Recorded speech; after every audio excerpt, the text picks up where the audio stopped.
ये एक ऐसा सवाल है जो भारत में लगभग हर छात्र और उनके माता पिता को किसी न किसी मोड़ पर परेशान जरूर करता है। एक ऐसा फैसला जो उनके पूरे भविष्य की दिशा तय कर सकता है। तो आज हम साइंस और आर्ट्स के बीच की इसी बड़ी कश्मकश को थोड़ा और गहराई से समझने की कोशिश करेंगे। साइंस लें या आर्ट्स, ये सवाल सिर्फ एक सब्जेक्ट चुनने का नहीं है, ये तो जिंदगी का एक बहुत बड़ा फैसला है। एक ऐसा फैसला जो आने वाले कई सालों पर, हमारे करियर पर और हम किस तरह सोचते हैं उस पर भी असर डालता है। देखिए, दशकों से तो एक ही सोच चली आ रही थी कि भाई एक अच्छा सिक्योर करियर बनाना है तो साइंस ही लेनी पड़ेगी। इंजीनियरिंग, मेडिसिन यही सफलता की गारंटी माने जाते थे। समाज का दबाव भी था और एक स्थिर नौकरी की उम्मीद भी। तो इस सफर में हम कहां से शुरू करेंगे? सबसे पहले समझेंगे इन दोनों के पारंपरिक टकराव को। फिर देखेंगे कि कैसे अब खेल बदल रहा है, फैसला लेने के लिए क्या टूल्स हैं, भविष्य के करियर कैसे होंगे और आखिर में अपना सही रास्ता कैसे चुनें। तो चलिए शुरू करते हैं पहले हिस्से से और समझते हैं कि इन दोनों रास्तों की, मतलब साइंस और आर्ट्स की, अपनी अपनी पारंपरिक ताकत क्या रही है। सबसे पहले बात करते हैं साइंस की। इसका सीधा कनेक्शन है इनोवेशन से, प्रैक्टिकल लर्निंग से। एआई, इंजीनियरिंग, रोबोटिक्स जैसे फील्ड्स में एक सीधा और साफ करियर पाथ दिखता है। हैकाथॉन से लेकर लैब्स तक सब कुछ बहुत ठोस लगता है। वहीं दूसरी तरफ है लिबरल आर्ट्स। ये क्या करता है? ये क्रिटिकल थिंकिंग, कम्युनिकेशन और एम्पैथी जैसी स्किल्स को बढ़ावा देता है। ये वो स्किल्स हैं जो पॉलिसी बनाने से लेकर मार्केटिंग तक हर जगह काम आती हैं। यहां रटने से ज्यादा सोचने और संवाद करने पर जोर होता है। अब इस टेबल को देखिए, ये बहुत दिलचस्प है। ये दोनों रास्तों को बिल्कुल आमने सामने रखता है। एक तरफ साइंस और टेक का फोकस, दूसरी तरफ लिबरल आर्ट्स का।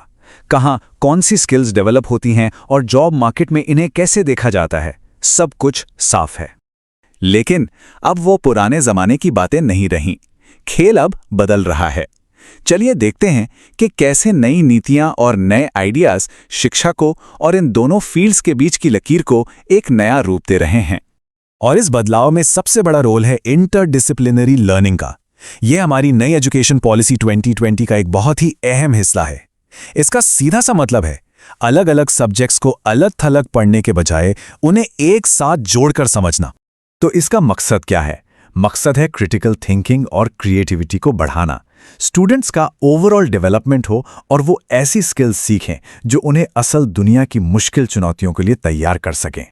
तो अब सवाल ये उठता है कि इस बदलते माहौल में कोई स्टूडेंट या पेरेंट सही फैसला कैसे ले? घबराइए मत, इसके लिए भी एक मॉडर्न टूलकिट मौजूद है। इसका एक सीधा सा प्रोसेस है। सबसे पहले आत्मखोज, मतलब साइकोमेट्रिक असेसमेंट जैसे तरीकों से अपनी ताकत और इंटरेस्ट को समझना। फिर आता है एक्सपर्ट गाइडेंस, करियर काउंसलर से बात करके कोर्स और कॉलेज के बारे में जानना। और हाँ, अगर दुनिया भर में पढ़ना है तो एसएटी या आईएलटीएस जैसी परीक्षाओं की तैयारी भी जरूरी है। अब आगे बढ़ते हैं और देखते हैं कि ये सब मिलकर भविष्य के करियर की तस्वीर कैसे बना रहा है। और यकीन मानिए, ये तस्वीर आज से बहुत अलग होने वाली है। देखिए, भविष्य इस बारे में नहीं है कि हम साइंस चुनें या आर्ट्स, बिल्कुल नहीं। भविष्य तो इन दोनों को मिलाने का है। मतलब टेक्निकल नॉलेज के साथ साथ इंसानों को समझने की काबिलियत, यही असली गेम चेंजर है। और यहीं से जन्म हो रहा है हाइब्रिड करियर का। जरा सोचिए, डेटा एनालिटिक्स को सोशल साइंस के साथ मिला दिया जाए या फिर इंजीनियरिंग में एथिक्स को जोड़ दिया जाए। टेक्नोलॉजी का इस्तेमाल आर्ट्स और मीडिया में करना, यही वो कॉम्बिनेशंस हैं जहां असली मौके छिपे हैं। तो इन सब बातों का मतलब क्या है? जब आज फैसला लेना है तो क्या करना चाहिए? चलिए कुछ प्रैक्टिकल सलाह पर नजर डालते हैं जो स्टूडेंट्स और पेरेंट्स दोनों के काम आएगी। तो आज के जमाने के माता पिता को क्या करना चाहिए? सबसे जरूरी है बच्चे के इंटरेस्ट और उसकी शक्तियों को प्राथमिकता देना। कॉलेज सिर्फ पढ़ाई के लिए नहीं बल्कि लाइफ स्किल्स के लिए भी चुनें। उन्हें हर तरह के अनुभव लेने के लिए प्रोत्साहित करें, चाहे वो हैकाथॉन हो या आर्ट वर्कशॉप। और सबसे जरूरी, बदलते करियर को लेकर ओपन माइंडेड रहें। आखिर में सबसे जरूरी बात क्या है? वो ये है कि सीखने का शौक जिंदगी भर बना रहे, हम बदलते वक्त के साथ खुद को ढाल सकें और एक जिम्मेदार नागरिक बने। यही असली शिक्षा है। तो ये चर्चा हमें एक आखिरी सवाल पर छोड़ जाती है। क्या भविष्य साइंस बनाम आर्ट्स का है या फिर साइंस और आर्ट्स का? शायद ये सोचने का वक्त आ गया है कि ये लड़ाई खत्म हो चुकी है और अब साझेदारी का दौर शुरू हो गया है।